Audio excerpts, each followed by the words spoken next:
It's Monday, and you know what that means. It's IndyCar night on iRacing. Happy Halloween, everyone. I am Gary Gonzo. Welcome to Race First coverage of Round 8 of Season 4 of 2022 of the Monday Night Indy Fix Top Split, coming to you from Charlotte Motor Speedway. As always, joining me in the booth for expert analysis, he's from the NHR Esports team in the Lionheart IndyCar Series, presented by Butt Kicker, is Steven Larkamp, and also joining us as a regular participant in the IAS. Please welcome Justin Petschauer. So, guys, the early feedback of this setup for this race is not good. I mean, it's very appropriate, I guess, for Halloween. How do you prepare for a race when you know the car will be awful and that there's very little you could do to make it any better?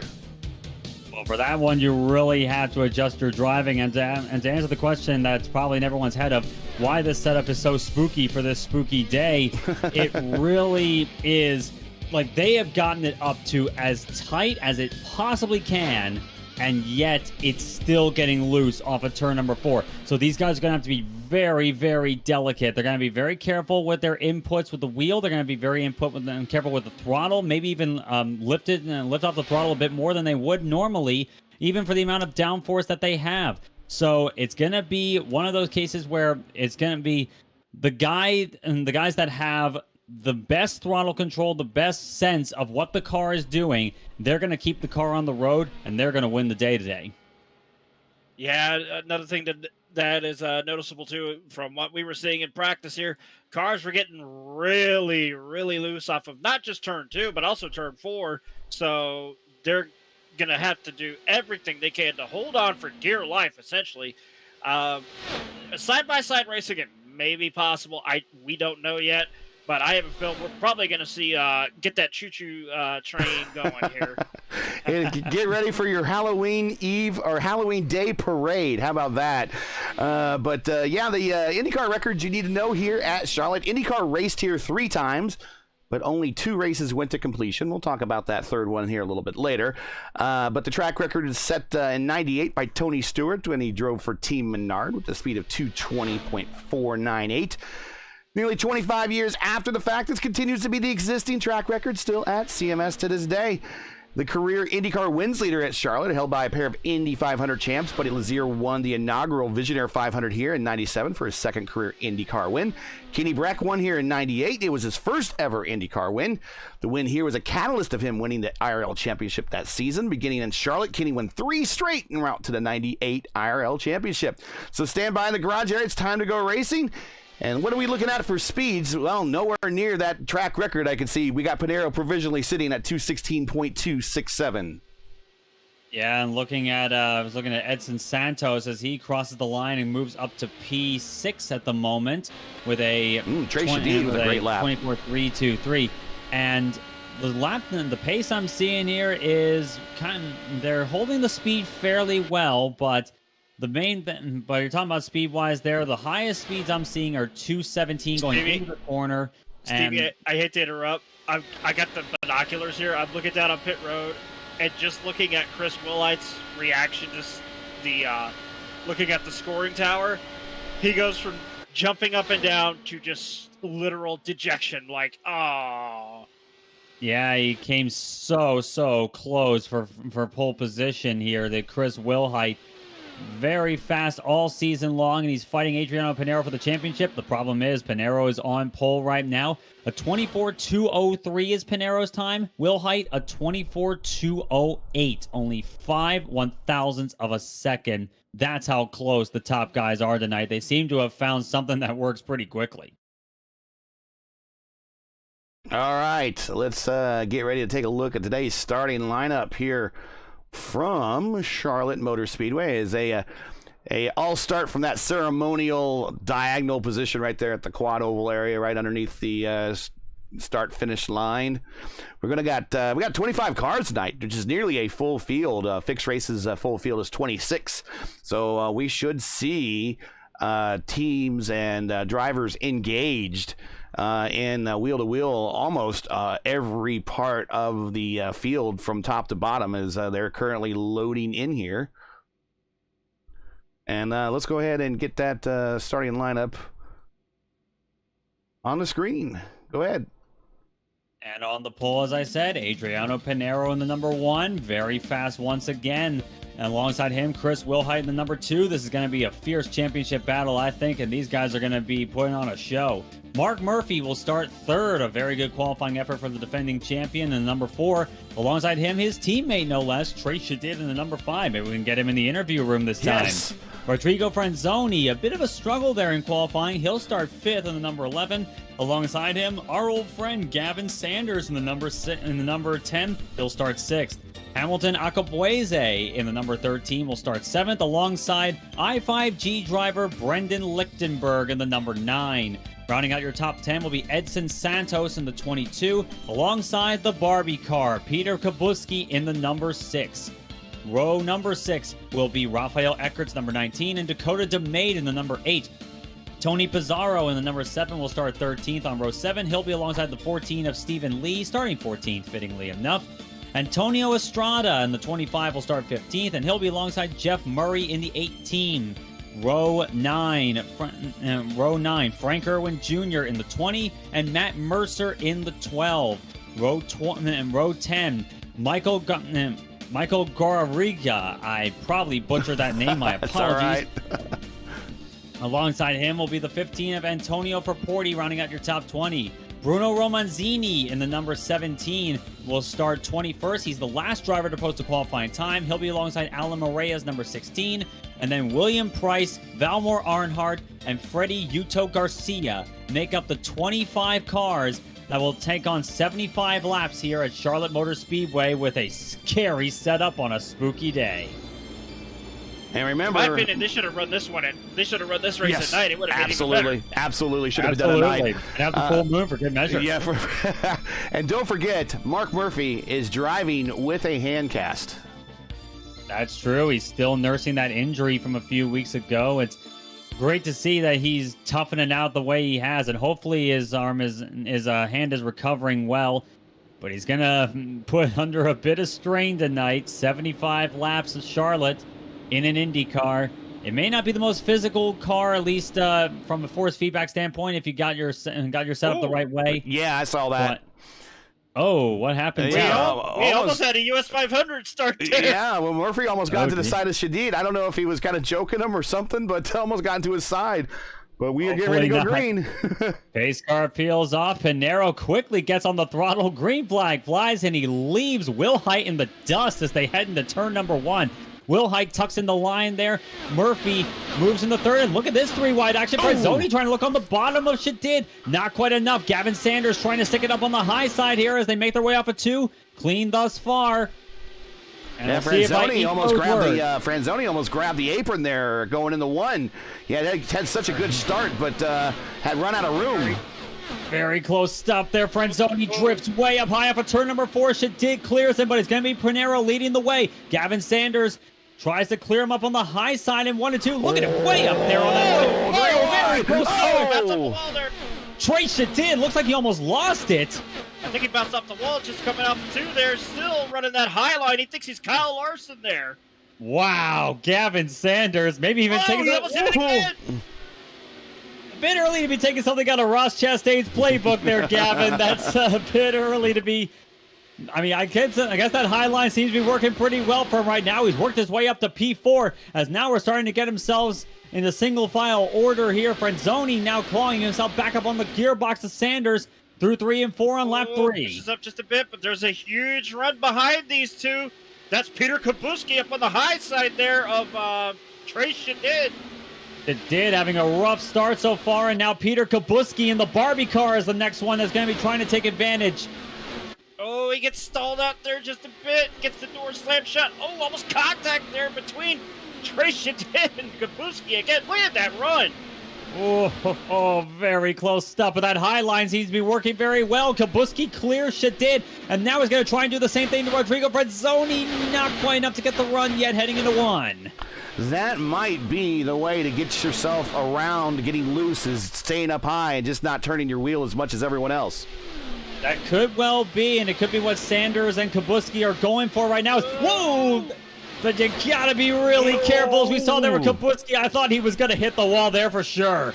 Yeah, he can feel that. He can feel the air off his front wing getting taken just a tiny bit there, coming off of 4. Looks like everybody's going to try and start moving up to the high line there through all 4 quarters here. Well, it looks like to start, Gavin went high, but now he is running that lower line. But in the meantime, the battle between Franzoni and Kubutsky up high has closed the distance to Gavin, and we got a bit of a battle now for P4. Yeah, we got 4 cars under a blanket right here. Still good battle. You figured it would have just been guys taking it easy, but I think they just want to go balls out all over this place here. Yeah, I didn't see that as being their thought process, especially with the idea. Look at this run going into 3, not quite enough. Oh, look at these. When do you see Indy cars in a draft going up in the high line? It's amazing to see. I think the main track where I see that, ironically enough, will be Kansas Speedway, which I'm going to be racing at this week in the Lionheart IndyCar Series presented by Butt Kicker. Yeah, that's one of the rare ones, yeah. Yeah, that's one of the rare ones. You don't normally see it in goes. Charlotte. Look at Kubutsky down on the low side, trying to get the run on Franzoni. Can he make the low line work?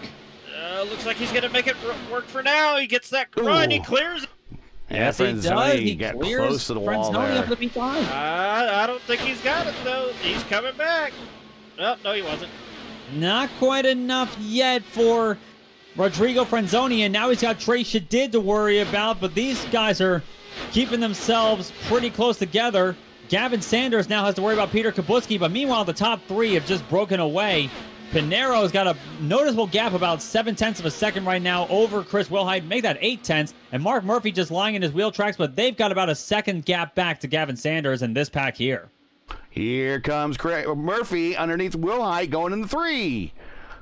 Just as I say it, Murphy's showing that he's not just content with the podium spot, looking really tight on the low side there. I don't think it'll be enough right now. Wilhite does get that launch off the corner. Not quite enough for Murphy to take advantage. Yeah, Wilhite, though, had a little bit of oversteer correction. It looked like coming off of turn 4 there. But here goes Mark Murphy with that one again. Here we go again, and it's looking like this is allowing Sanders and company to pull back up in this battle. Murphy trying to hold tough on the low line. Not quite enough, I don't think. Wilhite does hold it. Still side by side. Oh, this is a good battle right here, but it's going to kill their tires if they keep doing this right here. Whoa, almost contact between the 2. Not only that, it's serving as a big opportunity for Sanders and Kubutsky to close up the gap. They pulled away substantially over Rodrigo Franzoni in the last few laps. He's having to fight with Trey Shadid, but this lead battle may well become 5 cars strong but in a few laps' time. Back to the battle between 6th and 7th here. We're looking at Trey Shadid is trying to get that run on Rodrigo Franzoni. Can't get the run, though, off of turn 2. He sets that momentum up going into turn 3, pulls him up almost like the Hanford device that Card had, and he's going to the low line, gets the door slammed shut. And who is this up on the outside? Oh, it's Hamilton. Holy cow, where did he come from? Hamilton Akabueze actually lost a spot on the start there, but that Ferrari livery car has closed himself into this fight with Trey Shadid. He's making his presence known. Yeah, I5G guy's struggling right now.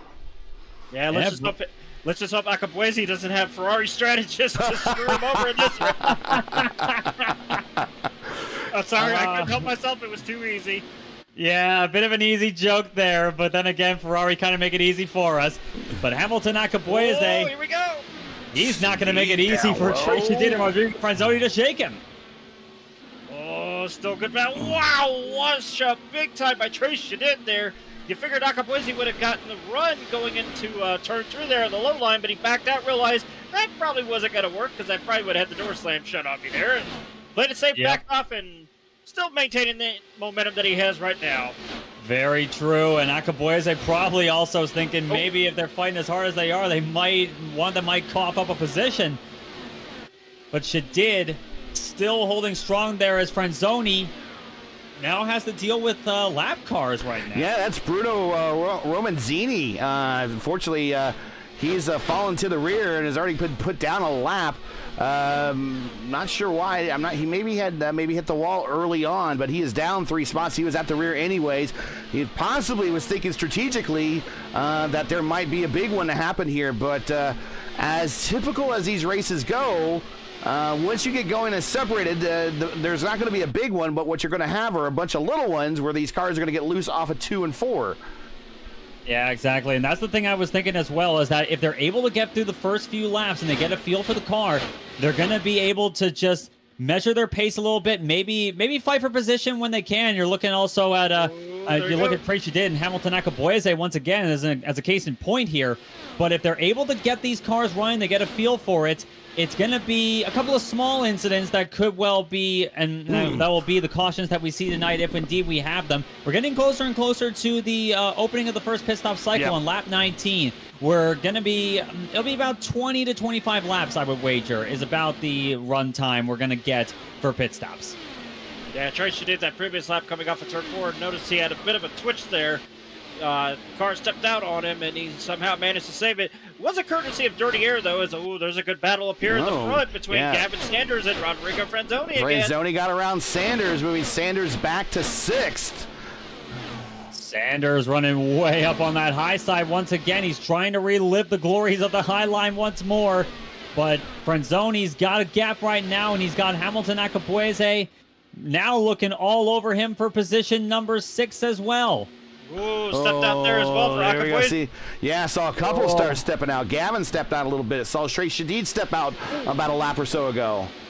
I think this is the kind of stuff we're talking about here, that Sanders is, as the tires are wearing out, I don't think Sanders is liking how the car is handling right now. Here's a battle for 11th between Santos and Pizarro. That is now separated. They got Santos with the position holding it over Pizarro. Stephen Lee to 13th. Jeff Morey 14th. Matthew Mercer 15th. My other teammate out there, Antonio Estrada, 16th. Sanders almost chopped the nose off of Trey Shadid going through the quad oval. Very close stuff. Sanders, I think, out the wall there. Yeah, he got it that time. Laps ago, he got it going into 1 there. He's definitely not liking how the car's handling right now. Loses definitely not. 3 positions. Shadid and Lichtenberg both got around Gavin Sanders after that bobble there, and now he's got Rafael Eckert to contend with here, but Gavin Sanders is in a bit of a hurt locker right now with his car. He is not liking the way it's driving. Well, and unlike Cup cars that you saw on Sunday, these cars do not speed up when they hit the wall. No, they do not. Like, Ross Chastain was an anomaly. We're still shocked and awed right now. The Hail Melon, as it's being called now, that move. Yes. Gavin now back to 10th. And the window is opening. Might be a good time for him to get in there if he does have damage to get it looked at and probably a new set of tires. Look at this in 12th. He's closed the gap there. Yeah. Tony Pizarro and Edson Santos. Like, Sanders is definitely hurting right now. Ooh, he's really close up there with the wall once more. If I'm Sanders, off of 4. I would think I would want to come in and pit pretty soon if I'm Gavin Sanders right now, especially since, like we have a long green flag run going right now. I think Sanders is going to want to pit soon. Yeah, Pizarro working his way around Sanders. They're going as low as 4th gear to get the car to turn in turns 1 and 2. Oh, wow. There was a bit of radio chatter there between Akabueze and Rodrigo Franzoni. Franzoni went down low and stopped the run on Akabueze, and not a very good move there, because the next thing we heard over the radio was Akabueze going, "What are you doing?"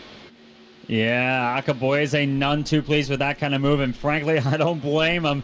It's not something you want to have happen to you in an Indy car and a track like this, especially going through the dog leg. It's very, very skittish at times.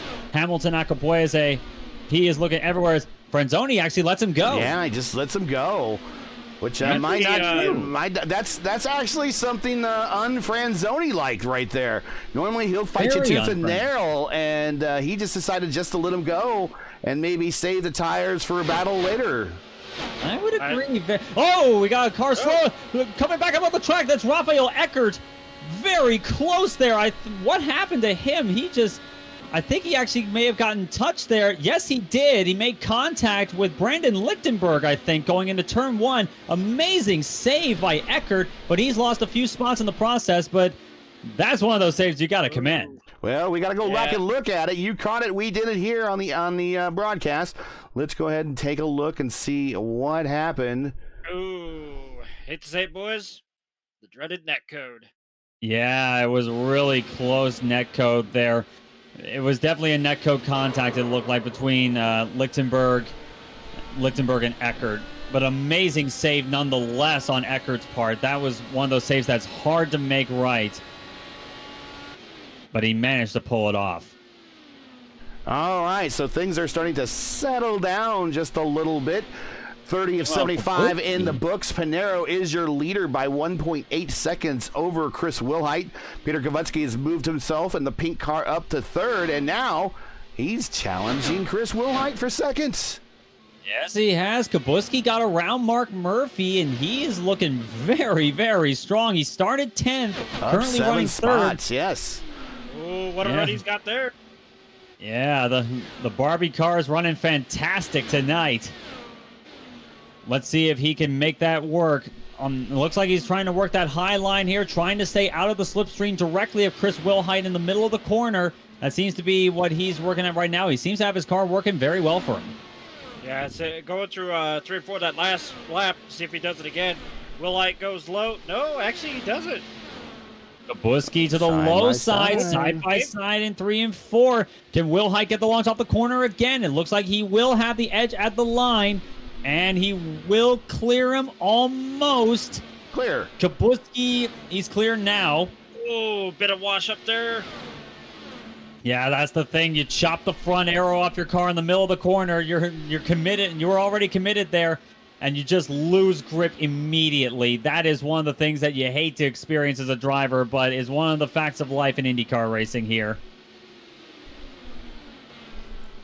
Well, if you're just joining us, this is Race First coverage of the Monday Night Indy Fix Top Split coming to you from Charlotte Motor Speedway on Halloween, where we completed 34 of 75, so we're almost at a halfway point. If you are enjoying Race First coverage of tonight's race and like to monetarily support our commentary team, make sure you support us via our GoFundMe link in the description for your convenience, and don't lose track on any action. You can donate right now and listen to our call to race. All you have to do is right-click on the link in the description, open our GoFundMe page in another tab, and make your donation.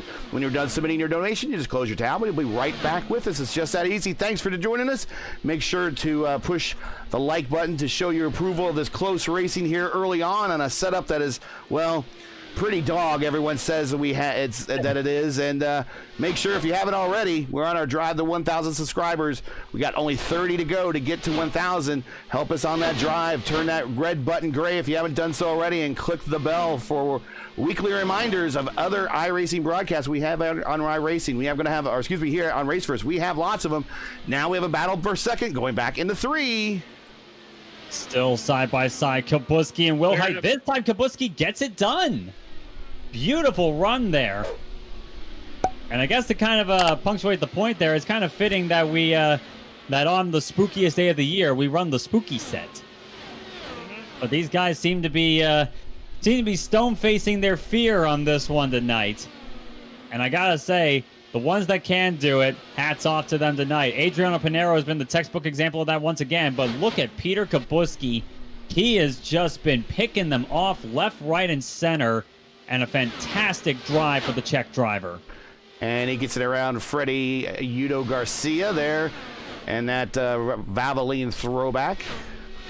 Next up for him will be William Price there, who is sporting the...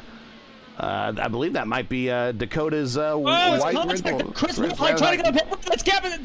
That's Mark Murphy. Mark Murphy hit Chris Wilhite. Wilhite was coming on the pit road. Yeah, he made the call out there that he was going to pit road, and I guess there was too much of a run for Mark Murphy there, and he had nowhere to go. He couldn't stop or slow down. Murphy saved it. He's still going, but I have got to think that he's got front wing damage on that car unless Netco was incredibly forgiving to him. Well, let's watch Murphy now coming on the pit road. End of lap 39. And, it really helped him is that where that Roval last chicane is for the Roval, that's actually painted asphalt right there. And if that was grass, that would have been a whole other story for him. His tail end would have been grass at that point, but he is coming into the pits to get that looked at. He might have slight damage to the left front. And Wilhite is sitting there on pit road still. He might have a penalty for coming in too fast. And then also Gavin Sanders looks like he made a stop on pit road. Wilhite has a meatball flag. In fact, he had to get repairs fixed from the contact with Mark Murphy. He's down and away now, but that is just a death blow to his aspirations tonight. That was sad to see, and just one of those roughes. Oh, Hamilton Akabueze lost it coming off of turn 4. Just a self-spin on his own, it looks like. Let's take a look. And I don't think he got a penalty for that, but he was running in 3rd. Oh, he saved it from going into pit lane there. Oh, sadly, he actually did get a penalty because he drove on the, I think he drove on the pit road for a second, and it bopped him for it. No, but he never hit pit road. He never hit pit road. No, he didn't, but he does have a black flag being shown for him. Akabueze comes on the pit road to serve it. But Pinero still leading the way. Kubuski was catching him over these last few laps. Now he's got lap traffic to contend with.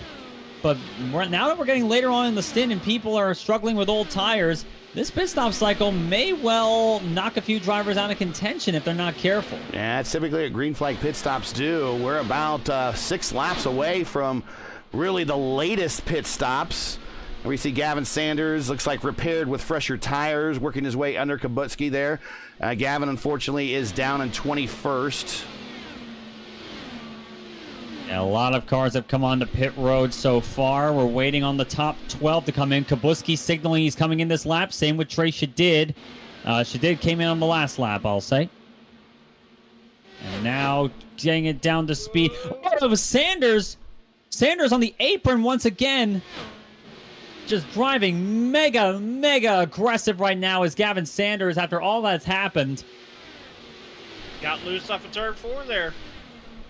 Yeah, watching Kubutsky make his run down pit lane to his stall. Coming in also behind him, Matt Mercer. Matt Mercer's had a bit of a quiet night so far. A bit of a lockup there coming into his pit stall. Looks like routine service for the 12 crew. Meanwhile, Kubutsky down and away. So Pinero, Franzoni, Lichtenberg, Pizarro, Eckert, Arnhart, Irwin Jr., now for Porty. These are all guys that have not pitted yet. They're waiting to the last possible minute. Frank Irwin Jr. on pit road now, as you say, at the end of lap 46. Number 20's had a pretty quiet night, currently scored in P10 on pit road. Routine service, it looks like, for the 20 crew. But I'm looking at this battle right now for 3rd on the track right now. It's Brandon Lichtenberg and Tony Pizarro. Pizarro down on the low side. Man, Pizarro gets the pass him done on the number 9 machine.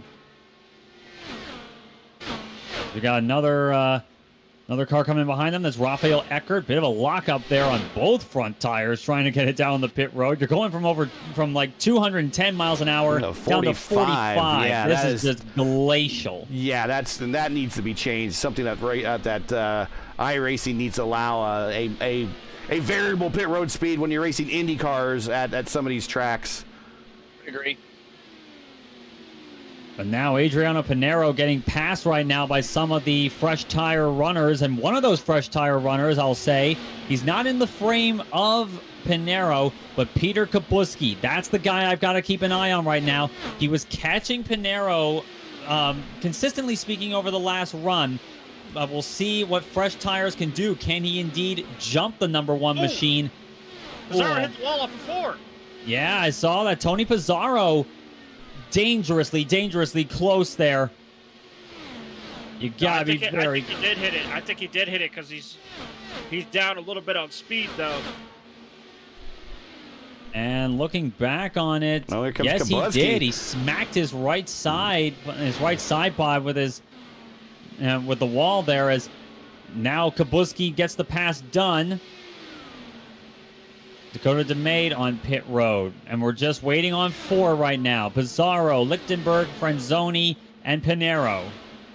Actually, we got Forty and Price as well. Price is also there, but they're showing Price is a lap down, but he still is going long at the moment. Here Adriano comes Pinero on pit road. Franzoni takes over the lead. This is where we see if Kubuski's plan works out the way he hopes. Guy to keep an eye on is the Barbie car as Pinero comes into his stall. Kubuski last Smooth time by so far. a 24.666. Pizarro coming in this lap, as Justin said, down and away goes Pinero.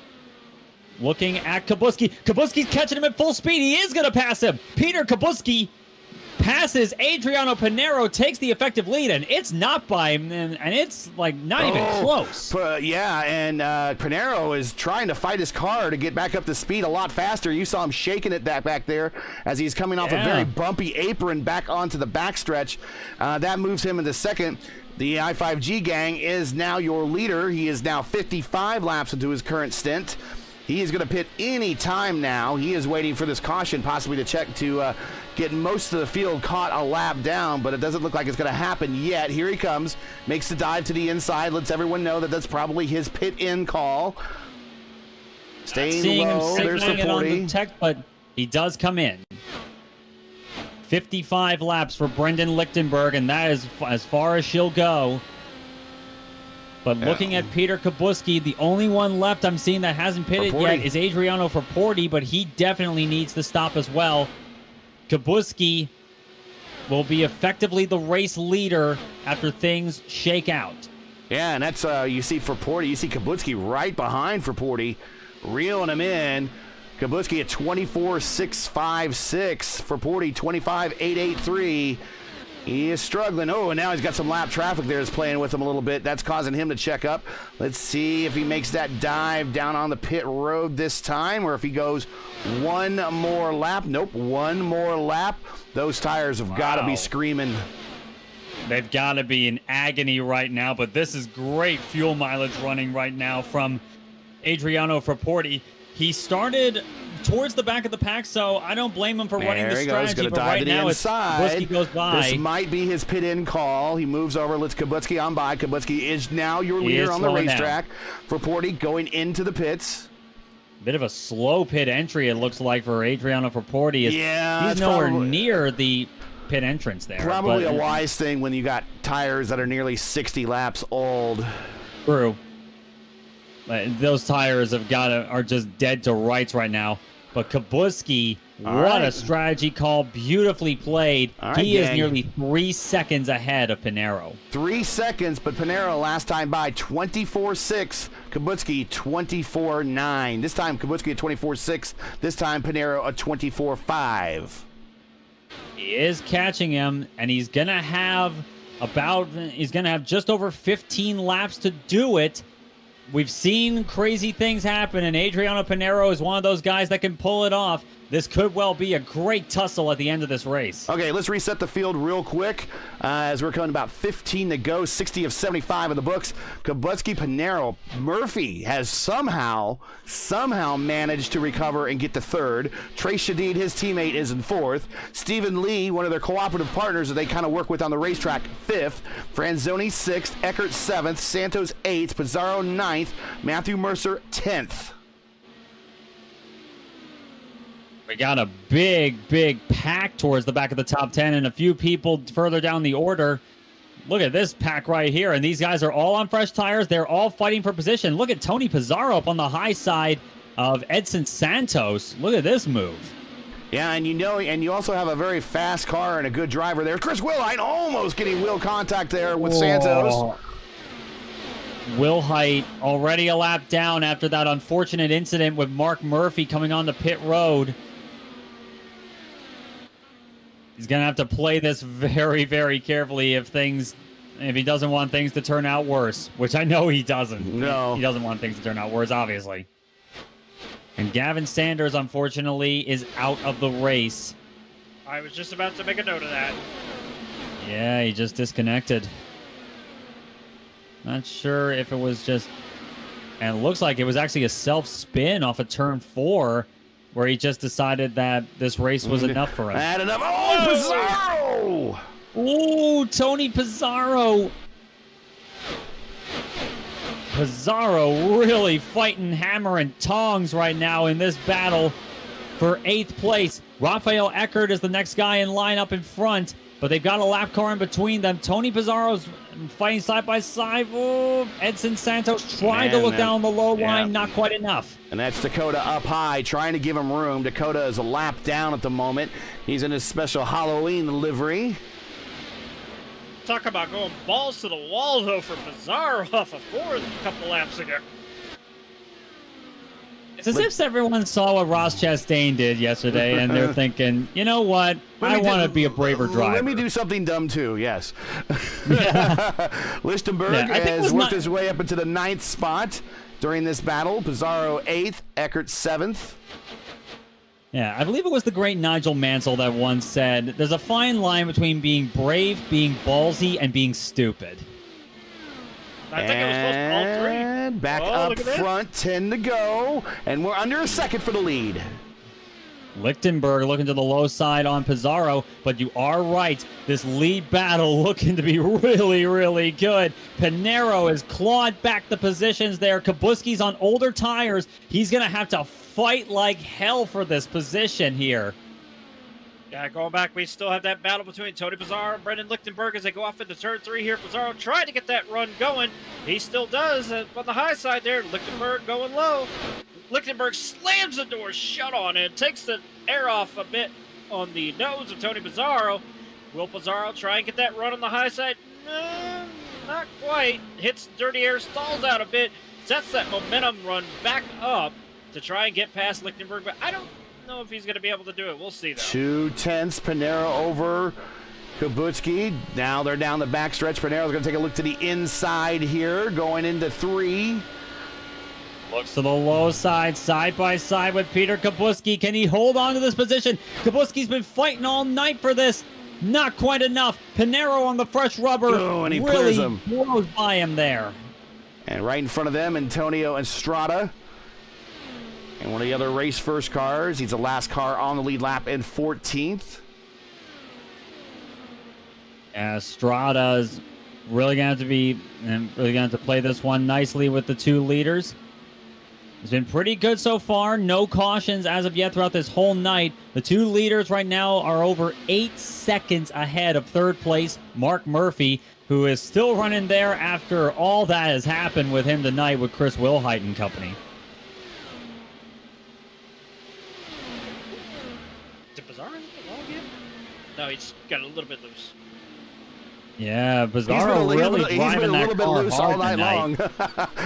long. Coming off of 4, a lot loose all night long. Yeah, that seems to be what he wants to do all night tonight is Tony Pizarro. He's holding on to 9th place still, but he's going to have to be very careful. I know he wants those positions badly, but, I mean, 9th place, you don't want to throw that away either. 5 to go here at Charlotte. This has gone by really, really quickly. No cautions. A lot of incidents have occurred where we could have had a caution, but no caution has flown, and we have been green the whole way. Thanks for joining us. Make sure to smash like, make sure to subscribe to the channel, make sure to click the bell. Oh my goodness, Bruno Romanzini almost made contact there with a couple of cars. He was already a few laps down. I think that was Brendan Lichtenberg. He almost hit. He forced onto the apron there in the tri-oval. Very close stuff there, but they get away with it. But this has been it's fitting enough that we're doing this on Halloween because this has been a spooky night on a spooky set. Romanzini into the wall off of 4. Yeah, Romanzini got the wall that time off of turn number 4. Gotta be careful though with the cars around him though. He's trying to nurse the car around still.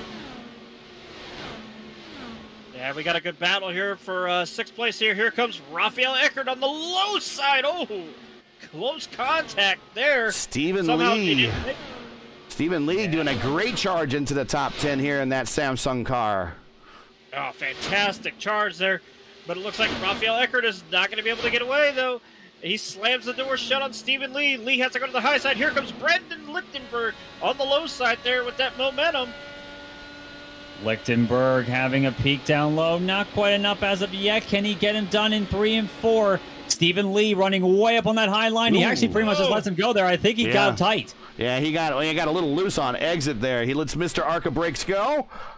And we are down to the final lap here at And there you And go. Pinero, That's it. Pinero, we just happened to win. click Pinero just in time for the win. Pinero, you're a winner.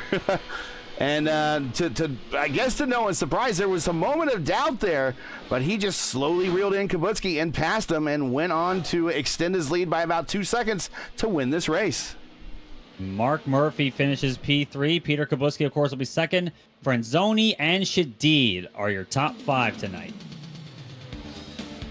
And a little bit of sporting congratulations to Peter from Adriano Pinero on a great race. Very nice of him. So your top 3 for tonight, at least the podium, Pinero, Kubutsky, and Murphy. We will talk to Murphy a little bit more about what happened between him and Wilhite. I'm sure he feels horrible about that. The remainder of the top 5, Franzoni and Trey Shadid. Shadid just so close again, but just misses the top 3. We will get him on the program one of these days. The remainder of your top 10, Eckert, Lichtenberg, Lee, Pizarro, and Santos is your remainder. It makes up the top 10. And the top 15, Mercer, Murray, Morera, Estrada, and Irwin Jr. Arnhart is in 16th, Wilhite 17th, Forporti 18th, DeMay 19th, Price 20th. The remainder of our 25-car field, Garcia, Akabuezi, Romanzini, Gavin Sanders, and let's just say Michael G. And Mike, if you're listening, please let us know in the Race First Discord how to say your last name, and we will promise to butcher it less often in the future.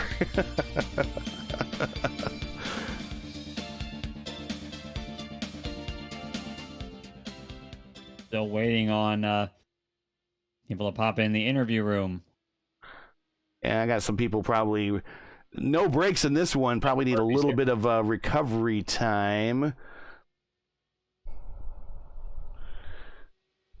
And Mark Murphy is here, so we'll bring him up momentarily.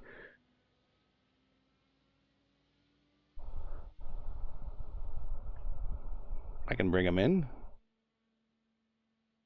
Here we go. Hey, Mark, we got you in here in the booth. First things first, you know the question we want to ask. Well, we'll get to that next. How is the hand, and how does it feel after doing 75 green flag laps on a dog setup here at Charlotte? It feels pretty good, actually. No downshifts here, so thanks for asking, Gary and Steven and Justin. It actually feels okay. It's not the steering that's painful. It's when you have to downshift. That's why I didn't run last week, and that's why Richmond was such a moral victory more than anything, because it's really hard to press that paddle. But didn't have to downshift a lot here, and that was good.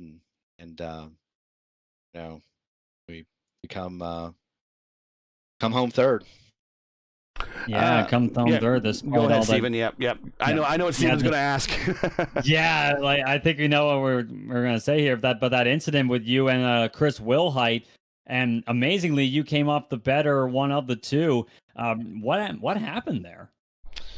A combination of a couple of things. The biggest one of which is I don't know how to drive, and I followed him low because I'm not very smart on 30-lap old tires.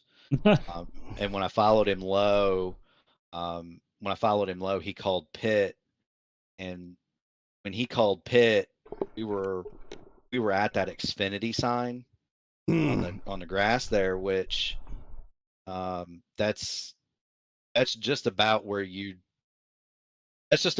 start slowing down to brake to come into pit lane anyway, right? Like my marker was the edge of that grass, so I'd already set the car into the corner, and he called pit. And when he called pit, I lifted out of it and I got to the brakes, but you can't turn right, because if you turn right, you're going to hit the fence. And I was just hoping against hope that he would get down, but didn't get down, and I hit him, and I'm sorry for that. It cost me a new front wing, but it cost him, a huge amount of repair, and I hate that because he didn't deserve that. I mean, that was the winning strategy. I mean, him and I were going to run 1-2. Yeah, I guess it seemed to throw the strategy you had out of whack there. Yeah. I mean, it threw him out of whack, but then, obviously, yes. it threw him out of whack. But then I got a nice sojourn through the grass and tore up the under tray and had to get a new front wing. And, so I was only, 85, 90% for that last run. Thankfully I was in clean air, so the aero wasn't hurt too bad. But I mean, I feel bad for Chris. He, like I say, he called it. I mean, it might have been a hair late, but I couldn't get out of the way, and that's on me. Anytime you hit, I'm an insurance adjuster, right? Anytime you hit somebody in the back end, it's always your fault. But the funny thing is, Steven took the first question out of my mouth. The second question is, a number of the guys were saying that they were doing everything they could to get these cars to not spin out off of not just turn 2, but turn 4. They essentially threw the kitchen sink at the setup, especially with this race being during the daytime. When it, my opinion, as well as everybody else here, it should have been at night, but we're not the schedulers here. We're just the guys that broadcast and or race. Nothing we can do about that. What was your thoughts on how the car was handling over the course of the run? I've driven dumpsters that were set on fire by my opponent that drove better than that. Whoever, and I'll say it. I mean, I'm not afraid to say it, but shouldn't be afraid to say it to us. I'm not afraid to say it at all. And I hope whoever's listening is listening. I mean, whoever set this car up never drove this car. Point blank. I mean, it was so plowy going into the corner that you couldn't turn it, and then it was so free coming off that I was giving it between 20 and 30 degrees counter steer coming off of turn 4. Oof. It felt like I was driving a dirt car at Eldora after about 10 laps, and that's not the way these cars should drive. And everybody that ran this race tonight deserves at least a full point of SR and about 250 I rating for having made it without a caution, because this car did not drive at all. And I hope the powers that be are listening to that. Well, fortunately, I guess for everybody, they're all in the same boat here. Everyone had to share the same conditions, but you could really see where others were struggling with that same bit that you were just talking about. While we got you here, I mean, you're considering your podium streak here. You're still well involved in this championship as we are halfway through now. Before I let you have shout outs, next week is meme week, as I've been starting to call it now, where we move to Talladega. Are you ready, and what are your thoughts? My thoughts are, oh my God, we're all going to die. My second thought is, I can't decide whether I want to try to lead that thing or whether or not I want to try to find a group of 4 or 5 guys and run around half a lap down until the big one happens and we're only racing 2 other cars. I mean, it is what it is. It's a lot of fun. I mean, Talladega and Daytona are just a ton of fun in this car. But, if you want to see it, if you think of a plate race in NASCAR, turn the speed up 70 miles an hour and then you cannot touch, right? There's no bump drafting. Right. You can't touch, and you're doing, at Daytona. I mean, I haven't raced this car at Talladega. When I raced it at Daytona, we were doing 255 miles an hour down the straightaway. So Talladega is going to be faster than that, and you cannot touch. So, and they're going to be, and it's a lane wider. So we were running around Daytona 3 wide for an hour. We're going to be running around Talladega 4 wide for an hour. Ooh, boy. 250 mile an hour plus. It's going to be insane. So, like I said, I can't figure out whether or not I want to try to lead that deal or whether or not I want to run around half a lap down. So I think either way, though, we're in for a treat. Well, it should be. It would have been better. Like I said, it would have probably been better served to have Talladega this week for Halloween and everything instead of next week, because next week might be the this might have been the trick or the treat. Next week's the trick, so we shall see. Shout out to anyone you want to say hi to. Thanks to before we let you go here on your podium for tonight. Yeah, I mean, thanks to Black Magic Designs. Once again, we brought back the patriotic stroke race. We're going to run that one for a while now. now that we're the chaser and not the chasee, so that's always fun. Get a little bit of chrome and stars and stripes on that bad boy and have a little bit of fun. Got to thank Trace once again. He had a really doggone good run. The strategy was perfect. The execution from the driver was poor on my part, but he called that, and that was the difference. And so all credit and kudos go to him. Shout out to Chris and Adriano. I don't know about them, but I'm having a lot of fun, and I'm sorry to Chris one more time. And then the last bit is I got to thank the wonderful Miss Natalie for once again letting me not only hand out full-size candy bars tonight for trick or treat, but then immediately get in the rig and start practicing. We had 120 kids. Oof. That is amazing, considering it was pouring rain here in Mishawaka. And then I got to thank you, Gary, Steven, and Justin for an awesome night, an awesome show. I'm going to go watch it back. Everybody else loves you guys. We thank you so much for doing this. I look forward to seeing you next week. You got it. And everybody, check back with us on Thursday. And Mark will be with me. Will not be with Race First, but it'll be the Race First crew covering for NRN, the National Racing Network. ESRA IndyCar Series coverage from the Chicago Meme Course. Mark and I will be covering that on Thursday. That'll be about 8:30 p.m. Eastern time. Check us out. Mark and me calling the action there at Chicago. But until then, get your rest. Rest up that hand. Certainly rest up the voice. And we will see you on Thursday. But everyone else will see you next week. Absolutely. Gary, Steven, Justin, y'all have a good night. You hear? Yeah, you too, bud. All right, fellas. So we don't have anyone else for an interview. I do want to thank, and we didn't get a chance to thank him in the race. We want to thank Adriano, our winner tonight. He submitted 5 laps of side-by-side action of him and Chris Wilhite during our coverage of the Richmond race. And it made iRacing community clips. So you want to check that out on iRacing community clips on YouTube. 5 laps of our coverage.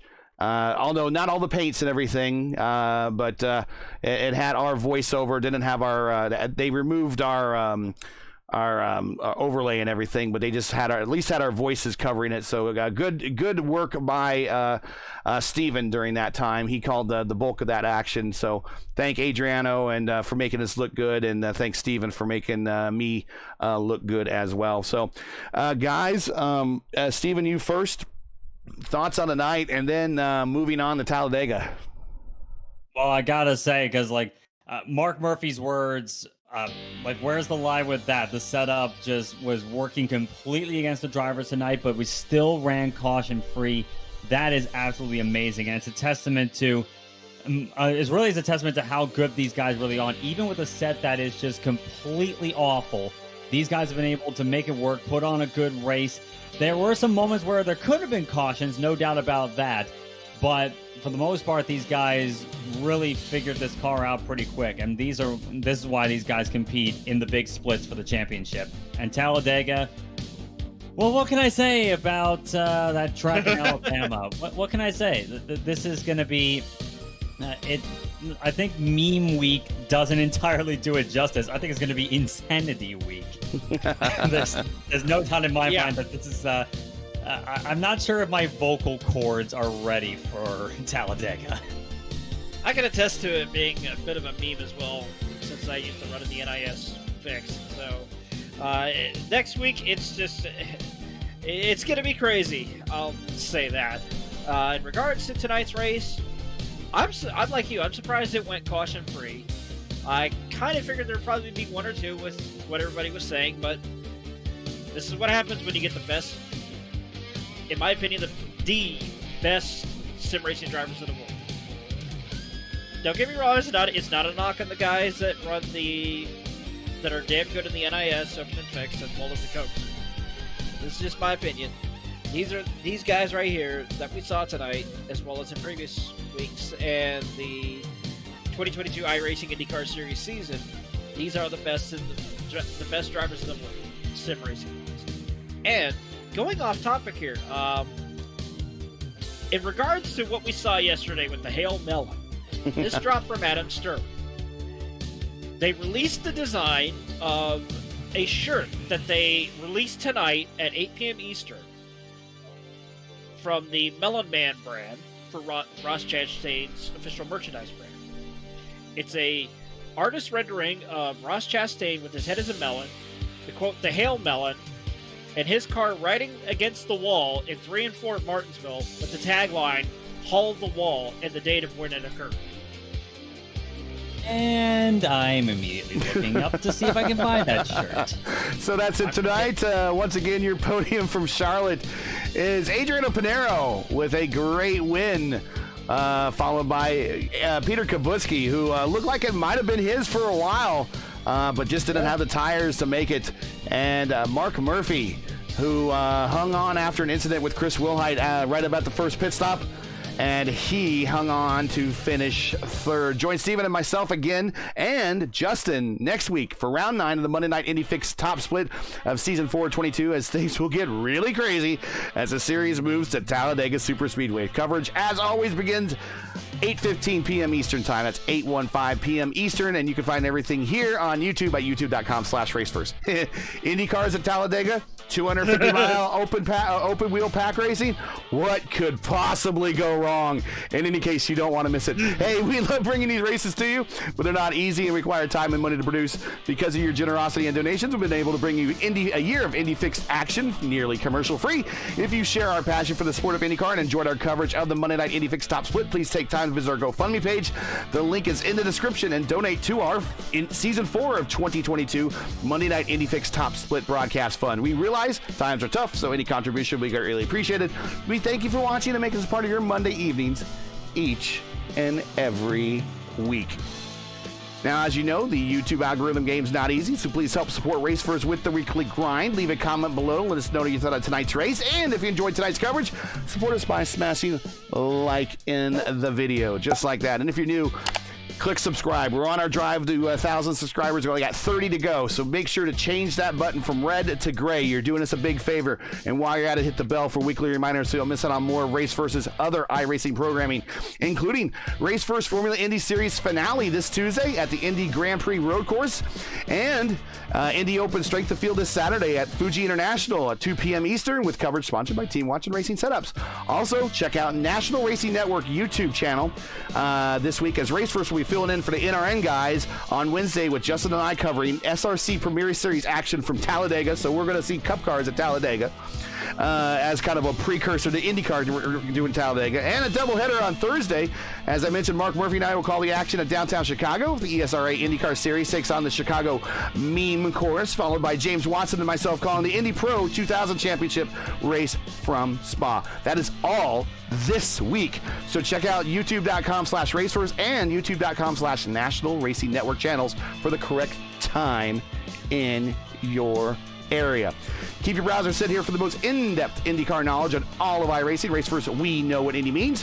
For business inquiries and learn more about Race First and what we do, visit racefirst.com. Like us on Facebook or follow us on Twitter. You can follow all of our Twitter handles right here at the bottom of our screen. We would appreciate it. And I'm sure Justin will be more than happy to talk to you about the Hell Melon Pass there at the end of the Martinsville race. So for Stephen Larkamp, Justin Penshauer, everyone at Race First, I'm Gary Gotzo saying all good night. Thanks for watching, and to all the men and women serving in the military and as first responders, Godspeed, God bless, go home. So everyone, have a happy Halloween and happy birthday, Mom. We miss you. Catch us again next week in Talladega for round 9 of Season 4 2022 of the Monday Night Indy Fix Top Split. Good night.